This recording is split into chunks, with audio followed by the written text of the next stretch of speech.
Effectivement, l'homme a commencé à écrire durant la période suivante, l'Antiquité. Malgré qu'il s'agisse d'inscrire des formes sur un support, l'art rupestre n'est pas considéré comme une écriture. C'est alors en Mésopotamie, vers l'an -3300, qu'apparaissent les premiers signes d'écriture.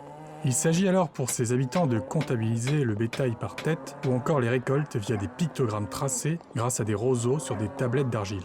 Puis, peu après -3000, en Égypte apparaissent les hiéroglyphes, constitués d'idéogrammes, phonogrammes et de déterminatifs pour aider à la compréhension de ceux-ci. L'écriture a donc été une véritable révolution pour l'homme dans ses échanges. Déjà à titre commercial, comme expliqué juste avant, mais aussi dans l'optique d'une communication plus rapide, plus efficace et qui reste en mémoire. Puisque oui, avant, une histoire racontée autour du feu pouvait se transmettre grâce à la parole donc, mais cette histoire mourait avec le dernier homme à la connaître. En revanche, avec l'écriture, une trace reste. Malgré tout, il faut nuancer en précisant que tout le monde ne peut pas écrire ou comprendre les signes à cette époque.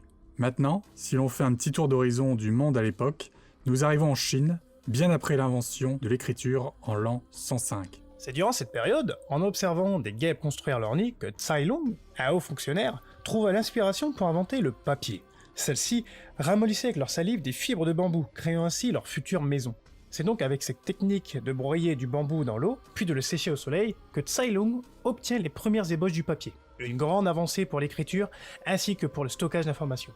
En revanche, la transmission de ces informations sur de longues distances n'est pas toujours optimale durant l'Antiquité. On peut par exemple citer le nom du messager Philippides, qui aurait, après la bataille de Marathon, couru 42 km, ou 250 selon les versions. Tout ça afin d'annoncer la victoire grecque face aux Perses. L'origine du marathon tirerait donc son origine de ce pauvre messager qui serait mort d'épuisement après avoir transmis le message. Aïe aïe aïe.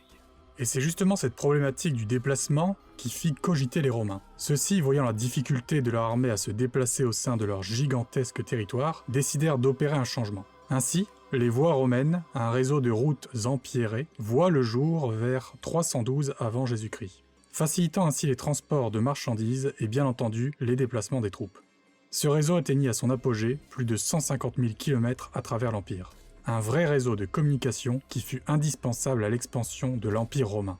Mais pour en revenir à la communication orale, la rhétorique qui s'est développée durant l'Antiquité est perçue comme le précepte de la communication que l'on connaît aujourd'hui. La rhétorique étant définie comme l'art de bien parler, afin de persuader et agir sur autrui. Né dans la Grèce antique, berceau de la démocratie, il s'agissait en effet de convaincre de voter pour soi.